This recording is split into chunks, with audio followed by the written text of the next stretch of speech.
Coming up on BCN Today, Alberta now has at least 7 confirmed cases of COVID-19. They are all recovering in isolation at home. Alberta Premier Jason Kenney says all options will be on the table as the province prepares to deal with fallout from the oil price collapse and the coronavirus outbreak.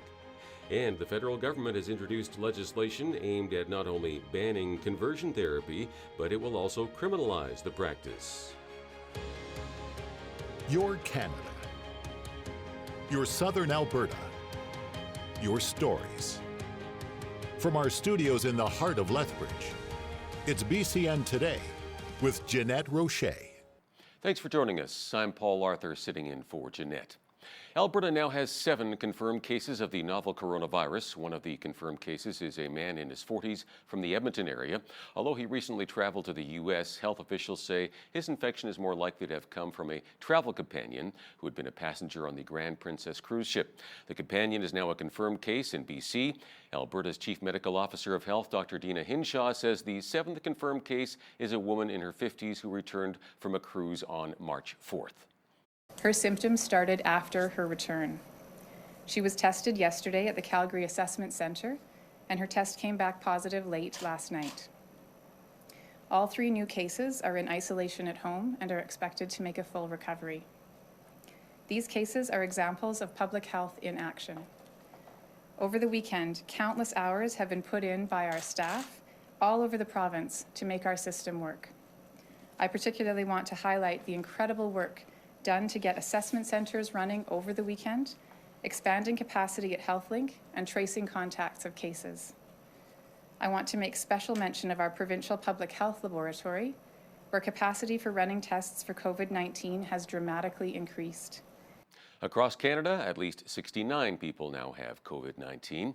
And with the coronavirus arriving in our province, there is a greater chance of contracting the virus if you don't practice good hygiene. Seniors can be especially susceptible to getting the virus. The executive director of the Lethbridge Senior Citizens Organization, Rob Miyashiro, says he plans to educate seniors on how they can protect themselves from getting COVID-19.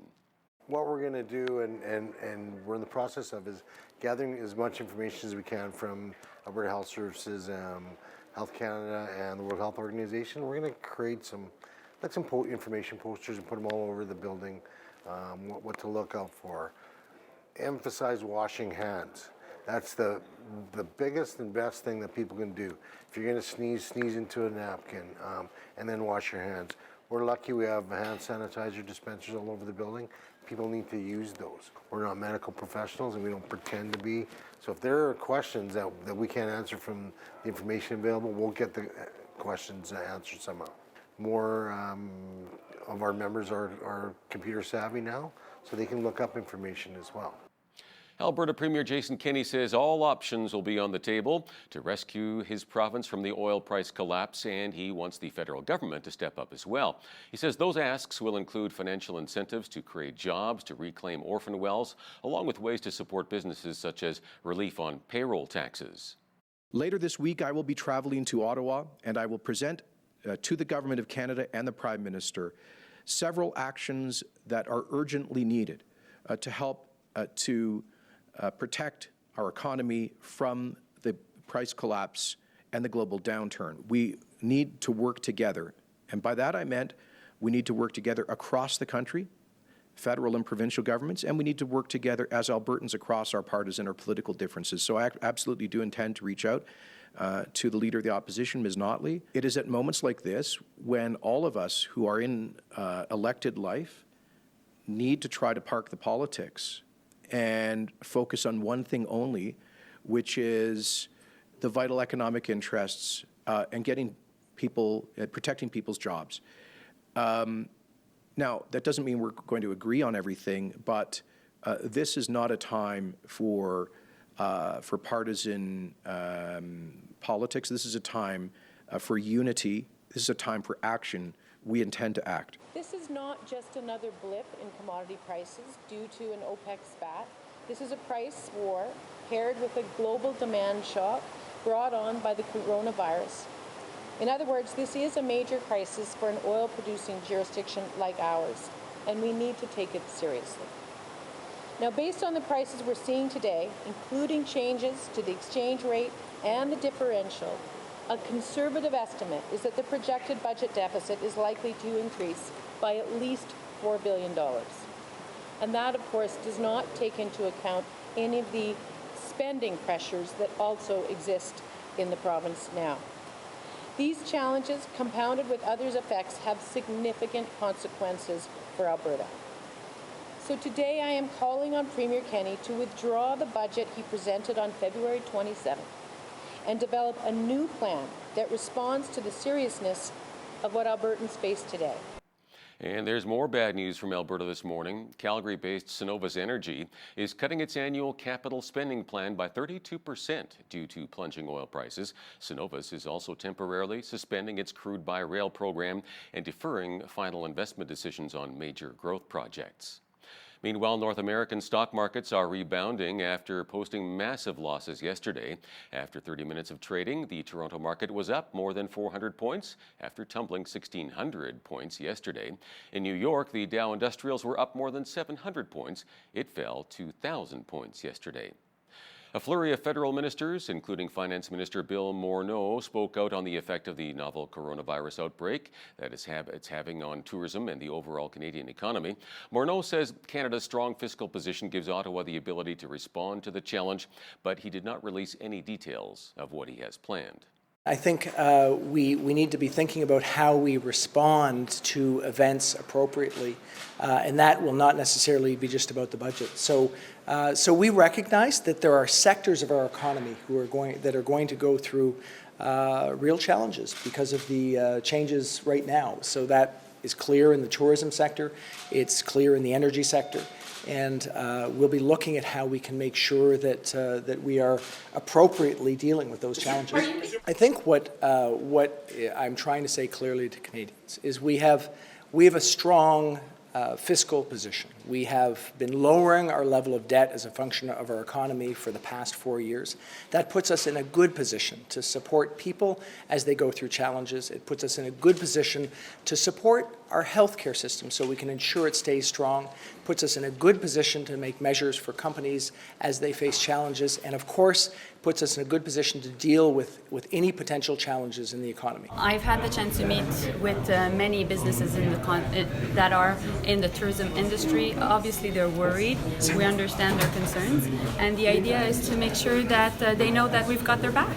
And at the same time, I think Canadians, pull together in tough times, and I'm convinced that will be the case. Right now, we are just keeping an eye on how this day is playing out, and as I said, it is a major concern for us at the moment. Foreign Affairs Minister François-Philippe Champagne confirms there were 228 Canadian passengers and crew from the Grand Princess cruise ship quarantined for COVID-19 who arrived this morning at CFB Trenton, Ontario. Champagne says some of the Canadian crew members who tested positive are still aboard the ship. He didn't say how many of the 7 Canadian crew members have been diagnosed with the virus. Meanwhile, the Prime Minister and the country's premiers are scheduled to meet this Friday to discuss the preparedness of each region to handle a COVID-19 outbreak. The meeting was announced following Canada's first fatality linked to the virus, a Vancouver man in his 80s. South of the border, U.S. President Donald Trump said yesterday his administration will be asking Congress to pass legislation for payroll tax relief as he looks to calm financial market fears over the impact of the coronavirus epidemic. We are going to take care of and have been taking care of the American public and the American economy. We are going to be asking tomorrow, we're seeing the Senate. We're going to be meeting with House Republicans, Mitch McConnell, everybody, and discussing a possible payroll tax cut or relief, substantial relief, very substantial relief. That's a big number. We're also going to be talking about hourly wage earners getting help so that they can be in a position where they're not going to ever miss a paycheck. We're going to be working with companies and small companies, large companies, a lot of companies, so that they don't get penalized for something that's not their fault. It's not their fault. It's not our country's fault.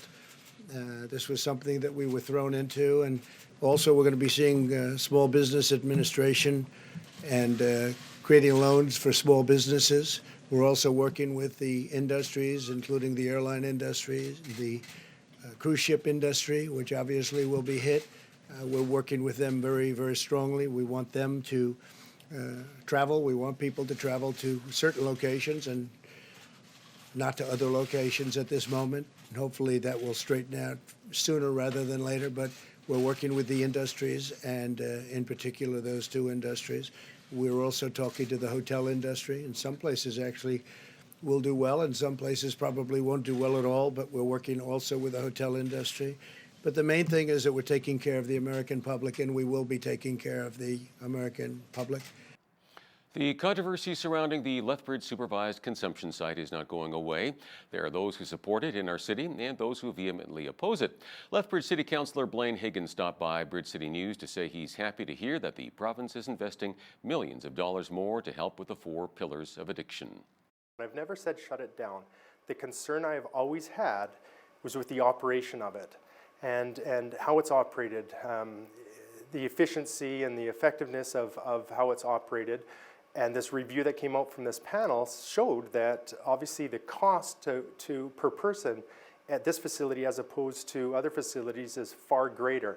So I think that validates some of the concerns that I had. I'm really appreciative that this provincial government has stepped up to the plate and they're actually looking at ways to help those struggling with addictions throughout the communities in Alberta. So I just can't say enough. A new provincial investment of nearly $13 million will aim to create almost 2,100 new treatment spaces over the next 3 years. Work on the Link Pathway project to connect Lethbridge and Coaldale was discussed at Lethbridge City Council yesterday. Councillors also talked about initiatives involving the popular tourist site Nikayuko Japanese Garden. The fact that this matter was adjourned 2 weeks and that they're providing the Society an opportunity to present the information and answer some of their questions and concerns, in my view, is quite a hopeful sign. And we remain positive that we'll be able to show the value of this project. A space to increase the capacity for the garden to host events, to provide different services. There will be a cafe. In addition, we'll have curated exhibits that will have information regarding the history of the garden and some of the aesthetic elements, as well as providing some history of Japanese Canadians and their role in the community. Many people who live in the town of Fort Macleod, Alberta, are excited that the new Ghostbusters movie, which was shot there, will be hitting theaters in July. The mayor of Fort Macleod, Brent Fader, says prior to that, a pre-screening event will be taking place in the town. It's exciting. We got news that we are going to have a pre-screening event in Fort Macleod. Not 100% sure on the details yet, but it's going to be a big event. We're hoping to block off the main street and get a lot of people involved and have some, hopefully some of the actors are able to come out as well, but it's just before the New York or the Los Angeles event.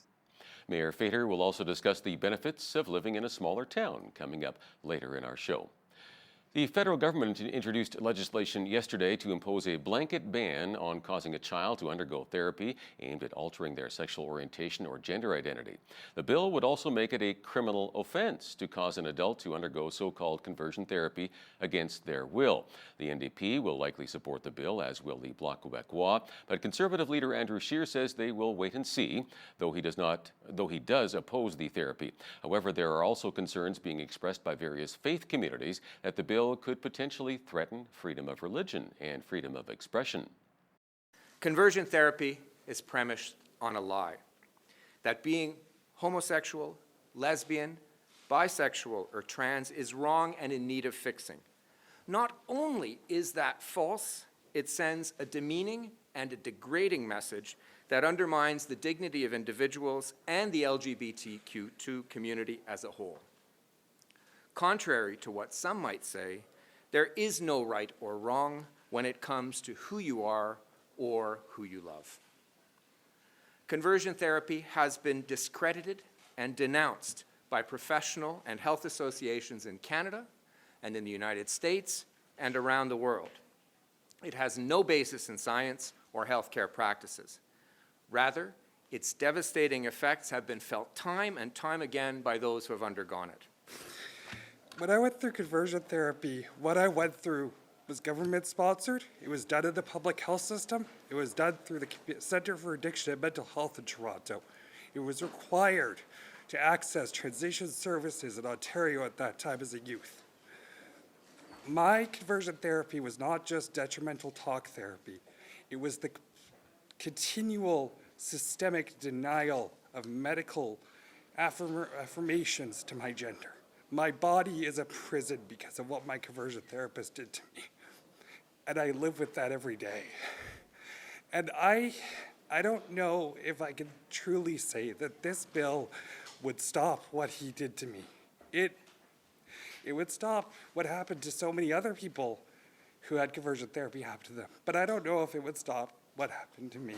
It's one thing to do readings for bills to protect future generations with new legislation, but people that have been subjected to conversion therapy already will need to feel supported too.